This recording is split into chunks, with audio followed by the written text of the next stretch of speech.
this is the big news in the NFL. Kenny Golladay, the most sought-after wide receiver free agent, announced that he has signed with the New York Giants.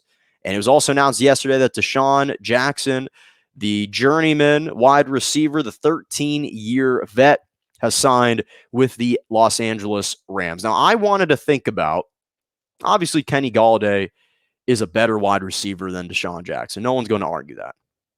But the question is, which one of these wide receivers is actually more important and will have a greater impact on their respective teams? Kenny Golladay for the New York Giants or Deshaun Jackson for the LA Rams? So let's first take the angle from Kenny Golladay. Kenny Golladay, he's 6'4", 220 pounds. He's got size. He has a tremendous catch radius, something that the Giants desperately needed. They needed a number one offensive option for Daniel Jones. This is a guy who, while he missed 9 games, the final 9 games of the season last year due to a hip injury in 2019, he led the NFL in touchdowns with 11, and he led them in receiving yards with over 1,100 receiving yards in Kenny Golladay. This is a tremendous, tremendous asset and wide receiver for the New York Giants. There's no question about that. A third-round draft pick out of 2017 out of Northern Illinois. This guy's a fantastic player.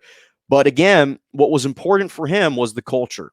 And you have to give a lot of credit to Joe Judge for cultivating that culture, for fostering an environment that values winning and is starting to approach every football game they play with that attitude, with that mindset, right? And then on the flip side, you look at the Rams, and, well, who do they sign? Well, they signed a guy in Deshaun Jackson who leads the NFL in history with the most 60-plus yard touchdown receptions, 24th best in NFL history. He's got the 6th most all-time yards per reception, 17.4, 13th season in the NFL. But the reason why this is big for the Rams is they've never had a burner. They've never had someone who could take the top off the defense. And when you add a guy in Matthew Stafford, who not only throws that ball really well, and he converts and hits guys on those deep passes extremely well, that was kind of the area of the Rams that they were missing.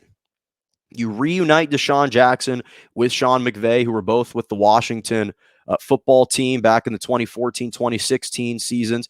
Sean McVay was the offensive coordinator during that time period. So now they're reunited, and you look at the Rams roster at the wide receivers, it's actually pretty similar to the New York Giants. The Rams have Robert Woods, Cooper Kupp, and Tyler Higbee. They've got Van Jefferson, and now they've got Deshaun Jackson.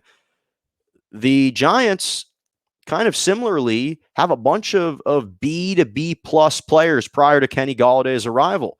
They had Darius Slayton, Sterling Shepard, obviously at the time Golden Tate, although he was just released, and a fantastic ascending tight end in Evan Ingram. Very similar wide receiving cores. The only downside, again, is the health of Deshaun Jackson. Deshaun Jackson missed 3 games with the Eagles in 2019. He missed 5 games last year with the Eagles. He hasn't played a full season since 2013 during his first stint with the Eagles. And Sean McVay has never had that deep threat wide receiver since Brandon Cooks when they traded him away in 2019. So now we look at, okay, that's the breakdown for Golladay. That's the breakdown for Deshaun Jackson and the Rams. This is ultimately going to be why this is better for the LA Rams. The Giants last year had the 31st ranked offense in the NFL last year. 31st worst offense in the NFL last year. In fact, they had the 4th worst passing attack, averaging 189 yards in the NFL last year. Now, why is that important? Well, the reason that's important is because the play of the quarterbacks is the deciding factor here. Daniel Jones and Matthew Stafford. Because what we saw last year, Daniel Jones threw 10 touchdowns or 11 touchdowns, 10 interceptions, and 11 fumbles. And the Giants had the second worst, according to Pro Football Focus, the 31st ranked offensive line that last year. What does that mean? That means that their offensive line was garbage last year, right? And what did they do to address that issue, to address that situation? The only thing they did was they signed a veteran offensive lineman in Jonathan Harrison to a 1-year minimum deal, and he's not great. So the only thing that's changed is you've got a decent wide receiving core and you added a better wide receiver. But the biggest issue, the biggest area of need for the Giants was the offensive line, because if Daniel Jones doesn't have time to throw it, then it doesn't matter who you have out there on the outside. He's not going to be able to get them the football. So I love Kenny Golladay, but if Daniel Jones doesn't improve his own game, if he doesn't step up himself, and he doesn't take care of the football, and he completes, and he can't complete better than 62.5% of his passes like he did last year, then it doesn't matter who you have on the outside. Daniel Jones is not going to be able to get rid of the football because their offensive line is still so porous. They haven't addressed their greatest need, which is the offensive line. Meanwhile, you look at the Rams. The Rams had the best defense in the NFL last year. And despite the limitations with Jared Goff, they still finished 10-6. They won a road wild card game over the Seattle Seahawks. This was a really good team, a top 8 team in the NFL. And their biggest area of need was someone who could take the top off the defense. And not only could they have a deep threat that they didn't have before in Deshaun Jackson, but now they've got a quarterback who can actually connect with him on those deep passes. Last year, Jared Goff on down the field throws those are throws that are 15 plus yards down the field. Jared Goff threw 7 touchdowns, 8 interceptions. That ranked 30th or 31st in the NFL. Yeah, 30th in the NFL last year.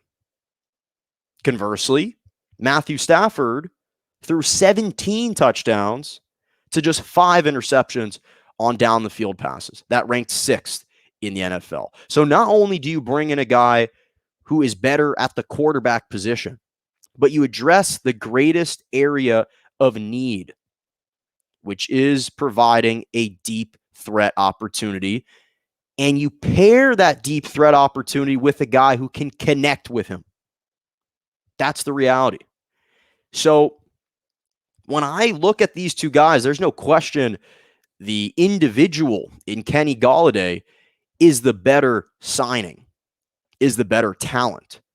But which guy do I think can have a greater impact on their respective teams immediately coming into this season? To me, it's Deshaun Jackson with the Rams. It just is. And Sean McVay even acknowledged, he said in his final media call, the desire for more explosive plays. They were not an explosive offensive team. They became a more mundane, predictable offense. Now, you could say a lot of that was because of Jared Goff. So we'll see how things open up with Matthew Stafford now. But that's who the Rams were. They became a predictable offense that wasn't quite as innovative as we had been accustomed to seeing.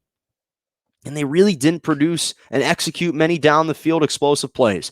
And now they've got a threat who at least can open up the middle of the field a lot more, especially with a guy in Matthew Stafford who off his back foot can throw it 60 yards down the field. So that's what I would say. I love Kenny Golladay though. And if Daniel Jones improves, if he takes care of the football and gets rid of the ball quickly, and they just find one better offensive line and maybe a right tackle. I know they drafted Andrew Thomas last year. They get one better offensive tackle, then that deal for Kenny Golladay is going to pay huge dividends. But if they continue to have that porous offensive line, I don't care who you put on the outside, he's not going to be able to get them the football. That's just the reality.